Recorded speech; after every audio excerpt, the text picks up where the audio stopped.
Okay, let's really get into this. Think about this scenario. Maybe you've seen it. Your company, they've got the beautiful strategy decks, right? The really inspiring vision statements, the clear strategic pillars. Mm-hmm. Everyone's nodding along in the meetings. But then you look at the actual product, what customers are using day to day, and it just feels, I don't know, disconnected. Oh, it's so common. It really is. From the outside, as a customer, you sense that something's off. There's no coherence. Maybe you Yeah. get confused, a bit frustrated even, Yeah. and you definitely start looking sideways at that roadmap they showed you. Right. It feels less like a plan for value and more like, well, just a list of dates they hope to hit, a shipping schedule. Exactly. You're feeling the absence of strategy, even if you can't quite put your finger on why. And that's what's so interesting here, and what our source for this deep dive gets into. It's Sam Robertstad's The Product Leader's Playbook on Substack. The core issue usually isn't that the strategy documents are bad. No, often they're quite polished. It's the massive gap between that documentation and what actually happens, the execution. That's the heart of it. The author has this line that just, wow, it sticks with you. If your strategy cannot be found in your backlog, it does not exist. Ooh, Yeah. yeah, that's pretty blunt. It is. But it's true, right? Strategy isn't the fancy slides or the mission statement on the wall. It's what actually makes it into the work, Yeah. what guides those little decisions every single day, what customers end up touching and feeling. Right. It's the thing that should be creating that consistent compounding value over time. So, if it's not showing up in tomorrow's sprint planning, is it even real? So that's our mission today, really, to unpack why this happens so often. Why does strategy just evaporate? And then let's explore the solution the source proposes, something called the strategy stack. Sounds good. A much needed conversation. Okay, let's start with the problem itself. This idea of, strategy you can't see. What does that look like? What are the signs? Well, like we said, for the customer, it's that feeling of disjointedness. Features appear, but they feel like isolated projects. One-offs. Yeah, exactly. You use a new thing, and it doesn't really connect smoothly with what was already there. It doesn't build. The whole product starts to feel like, I don't know, a collection of spare parts instead of a cohesive tool that's getting better in a predictable way. Like building a house with different crews, working off different blueprints, random rooms everywhere. Perfect analogy. Yeah. And meanwhile, back inside the company walls, you've got all the artifacts, right? The strategy decks, the pillars everyone agreed on. Maybe presented at the big all-hands meeting. Lots of nodding heads. People might genuinely buy in, but then Monday morning rolls around and you look at the stand-up updates, what's actually getting pulled into the sprint, what gets prioritized, and it's business as usual. Nothing's really changed. So the strategy is kind of understood, maybe, but it's definitely not operational. The source calls this vision without visibility. Such a good phrase for it. The vision exists somewhere, maybe in a shared drive, but it casts no shadow on the actual work being done. And the symptoms start popping up everywhere. Oh, yeah. Roadmaps turning into those shipping calendars we mentioned, all about the when, not the what or why. Priorities shifting constantly, maybe based on the latest sales request or whoever shouts loudest or, some new competitor feature. And if you ask someone like a developer or a designer, hey, why are we building this specific thing right now? The answer feels a bit shaky. Like they're trying to connect the dots after the fact. Totally. It's improvised justification. Right. It's not grounded in a clear, consistent, because this directly serves our strategic goal of X. And the source makes a key point here. This isn't just people failing to communicate. It's deeper than that. It's often a system design failure. The strategy wasn't baked into the process of how work gets chosen, prioritized, and built. It needs to move from being just an idea, an intention, to being part of the actual infrastructure. Part of the plumbing, not just nice wallpaper. Exactly. You nailed it. Okay, so before we get to the plumbing, the solution, let's clarify what we mean by real strategy, not just wishful thinking or, as the source puts it, strategic theater. What makes a strategy genuinely strategic? That's crucial because, yeah, a lot of stuff gets called strategy. Real strategy, the kind that works, has a few key characteristics. First, it represents a deliberate point of view. It's about making choices, clear choices. About what matters most. Yes, what matters most to your customers in your market. And, just as vital, what matters least. Where are you consciously deciding to put your energy, your resources, disproportionately? So strategy is fundamentally about choosing not to do things too. Absolutely. It demands saying no, often. Second, it commits to building an asymmetric advantage. This is about focusing where you have a unique edge, something that lets you win in a way others can't easily copy. Leveraging your secret sauce. Kind of, yeah. It could be your unique tech, your data, your community, your brand, your market position, something that allows you to create customer value that's defensible. Where are you uniquely positioned to be better than the alternatives for a specific group or need? Okay, makes sense. Deliberate point of view, asymmetric advantage. What's the third thing? Third, and it links back to the first point, genuine strategy demands defining what you won't build. You absolutely have to be willing to turn down good ideas, maybe even great ideas, if they don't actively reinforce that long-term advantage you're trying to build. That's the tough part in product, isn't it? Saying no to things that seem obviously good or address real user pain. It's incredibly hard. But that ability to say no based on strategic principle, not just capacity limits, that's a huge test of whether your strategy is actually alive and working or just words. Speaking of strategy being alive, the source gives this fantastic, concrete example from a past company. It really shows it in action. Yes, it's a brilliant illustration. So they had this super clear strategic pillar, grow usage by enabling deeper integrations with the tools their customers already used every day. Their asymmetric advantage was partly technical. Their system was built for this. And they didn't just guess this was important, they had data. Crucially, yes. They'd done the research and found that users who actually connected their product to other tools like, say, Slack or Google Drive were way stickier, like 67% higher retention. Wow! And generated more than double the expansion revenue, 2.3x. So the evidence was screaming, focus here. That's compelling. Okay, so they knew why. How did they make it concrete? Their commitment wasn't vague like improve integrations. It was specific. Build fast, reliable connectors to key tools. Notion, Slack, Google Drive were the initial targets. And their success metrics weren't just engagement. They tracked integration activation, aiming for 45% of new users activating one within 30 days. Okay. And usage patterns among those integrated users aiming for 85% monthly active usage. Things directly tied to the strategy paying off. So, clear pillar, strong evidence, specific actions, targeted metrics. Then came the real test, right? The moment of truth. A senior stakeholder, well-intentioned, comes along with a proposal for a big dashboard redesign. And look, it wasn't a bad idea on its own. It probably addressed real user feedback. Looked good. Exactly. It tackled known usability issues. It would demo well the new prospects. It might even reduce some support tickets. It seemed like a solid project. It would just take a lot of resources. Checks a lot of the usual boxes for getting something prioritized. Totally. But the team made this strategic call. They declined the request. Really? Why? Because, while beneficial in some ways, the dashboard redesign had zero connection to their core strategic pillar of extensibility and integration. It would eat up precious engineering time and focus without moving the needle on their main differentiator. Wow. Saying no to a stakeholder to something that solves problems and looks good purely because it wasn't strategic. That must have sent ripples through the company. Huge signal. It showed everyone, developers, product managers, sales, support, even other leaders, that the strategy wasn't just talk. It was real. It was a filter, a constraint that actually guided how resources were spent. Yeah. It built trust because people saw decisions being made based on evidence and principle, not just internal politics or who had the shiniest object. That's such a powerful story of strategy actually showing up, and it leads us right into the solution framework from the source. Strategy isn't just a statement, it's a stack. Right. This strategy stack idea is explicitly designed to build that bridge we talked about, the one connecting the high-level vision to the nitty-gritty daily work. It's like a layered system. Exactly. Think of it as layers of translation and constraint. You start broad at the top, and each layer down clarifies the strategy and focuses the work for the next layer. Making it more and more concrete as you go down. Precisely. And the goal is pretty profound. Every single feature that ships, every piece of work the team does, should actively reinforce that bigger strategic direction. It should contribute to compounding customer value over time. Building momentum in the right direction. Yes, because, as the author points out, strategy usually doesn't fail because the idea was bad. It fails because the systems needed to make it real never get built.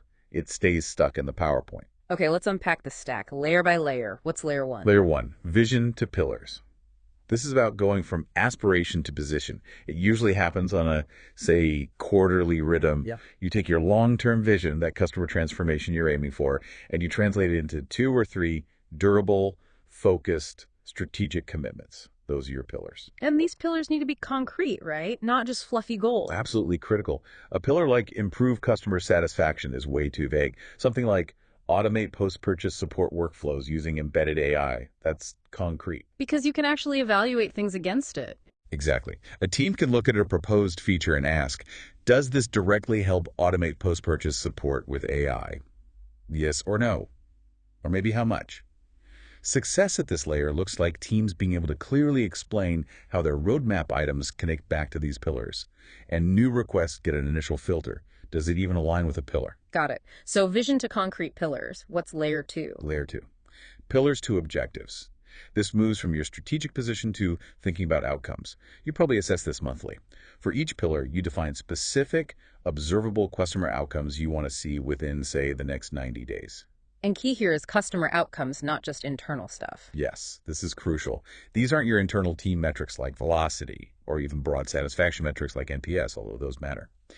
These objectives are signals that customers themselves would recognize as valuable change driven by your strategy. Can you give an example? Sure. So if your pillar is about integrations, a good objective might be activate 5,000 new users on our Slack integration this quarter.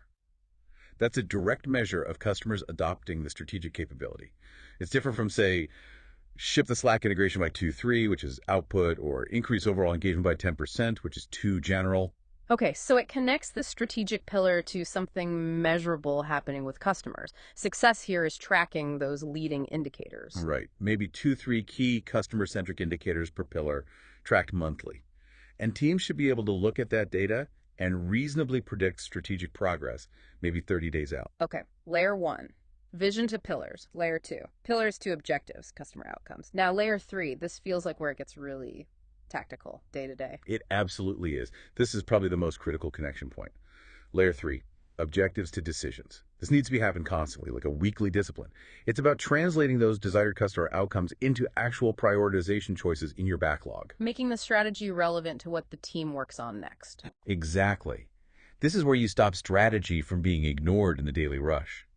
The core practice here is evaluating every significant piece of work, feature requests, tech spikes, design explorations, not just on traditional things like effort and impact, but critically against its strategic fit. And you need a consistent way to do that, like a scoring framework. Yes. Whether it's RICE or a custom-weighted scoring model or something else, strategic alignment needs to be a mandatory input, a required field, if you will. And this is where those tough say-no decisions happen. You might actually delay or kill a feature that looks good on impact but scores low on strategic fit. You have to be willing to, even if it addresses a real short-term need or pain point. Because if it doesn't contribute to the long-term compounding value defined by your strategy, it's potentially a distraction, pulling resources away from where they matter most. That requires real discipline. What does success look like at this decision layer? Success might be something like ensuring, say, 90% of the items on your committed roadmap score highly on strategic fit. And maybe limiting the amount of team capacity spent on unplanned off-strategy work to less than, say, 20%, keeping the focus tight. Okay, that makes sense. So vision pillars, objectives, decisions. We've prioritized based on strategy. What's the final layer? We ship the thing. Now what? Layer 4, decisions to execution signals. This closes the loop. It happens after you launch, maybe within 4 to 6 weeks. It's about moving from the decision to build something to gathering evidence about its actual effect. And critically, the focus is on customer behavioral change. Not just, did we ship it on time? Exactly. Forget the internal delivery metrics for this layer. This is about understanding. Did our strategic investment actually change how customers behave in a way that improves their experience and reinforces our strategy? What kind of signals are we looking for? Things that tell you if value is compounding. Like, did the time it takes customers to complete a key workflow, time to value, actually decrease towards your target? Did usage of specific features increase within the target segment you were aiming for? Did retention improve for the high-value cohorts you focused on with that strategic feature? So it's about proving the strategic hypothesis in a way. Did this actually create the intended value? Precisely. It reveals if you created customer value aligned with your strategy, not just shipped code. Success metrics here might be things like 80% of our strategic features show positive behavioral signals within 6 weeks. Or teams are consistently using this post-launch evidence to make informed decisions. Should we double down, persevere, adjust, pivot, or maybe even pull back, kill? this line of investment. This whole stack seems like a really robust way to connect the dots internally, from the big vision down to the results, but the source also emphasizes you can't just look inwards, right? Oh, absolutely critical point. A strategy built in a vacuum, only considering what you can do and what your current customers are asking for. Yeah. That's fragile. It ignores the whole market context. Competition, market shifts. Exactly. Real product strategy has to account for those external dynamics. What are competitors doing? Where's the market heading? What timing considerations are there? Ignoring this stuff just sets you up for nasty surprises. So the strategic pillars themselves need to be stress tested against the market. Definitely. You need to constantly ask, maybe every quarter. 1, where are we genuinely best positioned to win relative to others? What's our unique edge? 2, what are competitors throwing huge resources at? Maybe those are areas to avoid competing head-on if you don't have an advantage. And 3, is there a market shift happening that we can position ourselves to capture early? Get that first mover advantage. It brings that asymmetric advantage idea back into sharp focus. It really does. The source revisits their integration example here. They noticed competitors were all piling into AI analytics features. It was becoming table stakes. Something everyone had to have. Right. But this company knew they didn't have a deep, unique advantage in AI. What they did have was that strong integration capability. So looking at the competitive landscape reinforced their decision. Double down on extensibility, where they could differentiate, instead of chasing the AI wave where they'd likely just be playing catch-up. Smart. Playing to their strengths based on market reality, not just internal hopes. Exactly. If you ignore the competition, you risk pouring effort into areas where you simply can't build a sustainable edge. That's why having some kind of regular competitive intelligence process is important. Maybe a monthly review. What did competitors launch? Who got funding? How are they positioning themselves? And asking, how does this affect our pillars and our differentiation? And if competitors come to you? Well, on one hand, it validates that you picked an area customers care about, but it's also a signal that you need to keep evolving, thinking about the next step in your strategy to stay ahead. So pillars that ignore the market are just internal wish lists. Pretty much. They're preferences, not market strategies. Grounding strategy in external reality is non-negotiable. Okay, so pulling this all together, the main takeaway really seems to be strategy without systems is just, well, sentiment, wishful thinking. That sums it up perfectly. Most product teams probably don't need a radically different strategy document. What they desperately need is a strategy that actually consistently shapes the work customers experience. And that requires embedding it, making it part of the process. Yes, building strategic evaluation into the daily and weekly workflows. How you plan your roadmap, how you handle new feature ideas, how you review launches, the questions you ask in team meetings. And it also means training people, right? Yeah. Especially new folks joining the team. Absolutely. Making sure new PMs, new engineers, everyone understands how the strategy influences planning and decisions from day one.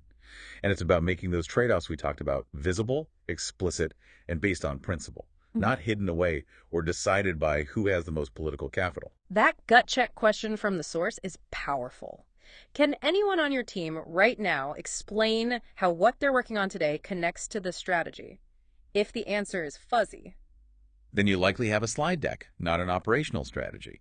These strategy systems, like the stack, they provide the infrastructure needed for real focus. They're the mechanism that allows you to get compounding returns on your effort, instead of just scattering random improvements. Without them, even a genius strategy just kind of dissolves into day-to-day firefighting and improvisation. Exactly. And the source doesn't just leave us with the theory, it gives really practical steps, things you can literally do this week to start auditing your own strategic system. Yeah, super actionable. First, they suggest, pull up your current roadmap right now. Yeah. Look at every significant feature or initiative. Does it clearly map back to and reinforce one of your core strategic pillars? If not, you need to seriously question why it's there or figure out how to reposition it. Okay, tangible step one. What's next? Second, examine how you actually evaluate new ideas, new feature requests. When something comes in, is strategic fit or alignment with pillars a required part of the evaluation, like a field you have to fill out in Jira or your prioritization tool? Or is it just an optional nice to have that often gets ignored? Making it unavoidable. Good one. Third, pick 3 features you've shipped recently. Try to reframe them. Instead of just describing what the feature is, write down the specific strategic outcome it was intended to drive. Connect it back to your vision or pillars. Does doing this reveal a pattern?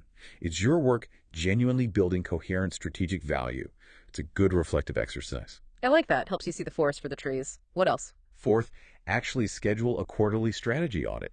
And this isn't just reviewing the strategy slides again. It's looking back at what you actually shipped over the last quarter and critically gathering the evidence on what customer behavior actually changed as a result. Build in accountability for strategic impact, not just output. Closing that loop from layer 4. Makes sense. And the last one. Finally, just ask your team, honestly and directly, where does our strategy actually live in our day-to-day work? What makes you believe it's real and guiding us versus just being something we talk about once a quarter? Their answers will likely be very revealing. Those are really concrete, powerful steps anyone could start taking. It feels like it moves this from an abstract concept to something manageable. Definitely. And it all comes back to the customer in the end, right? They don't care about our beautiful strategy decks or our internal alignment meetings. No, they just experience the product. Exactly. And they feel it when that product lacks direction, when features feel bolted on, when capabilities don't build on each other, when improvements seem totally random. Strategy, when it works, is that invisible thread connecting everything you build to the lasting value you create for them. And without the systems to reinforce it, without something like this strategy stack making it real in the daily work that thread breaks, the connection is lost, the strategy stays on the shelf, and the customer experience suffers. So building these systems, this strategy stack, it's really the infrastructure for focus. It's how you make sure your product investments aren't just scattered bets, but are actually compounding over time. Because when your strategy genuinely shapes your systems, that's when it truly starts to shape the product your customers love and rely on. Wow. Okay, so that was our deep dive into making product strategy actually work, moving beyond the documents using frameworks like the strategy stack. We looked at why it often fails, what real strategy entails, saw a great example, broke down the 4 layers, considered the market context, and got some really actionable steps. From vision all the way down to checking the results in customer behavior. Exactly. And as you, listening, think about applying some of this, maybe mull this over. What if the most strategic move you could make this week isn't deciding what new thing to build? What if it's being crystal clear and maybe even documenting what you won't build? Consider how that act of deliberate exclusion, that strategic no, could sharpen your team's focus and dramatically increase the coherence and compounding value your customers actually experience. Something to think about.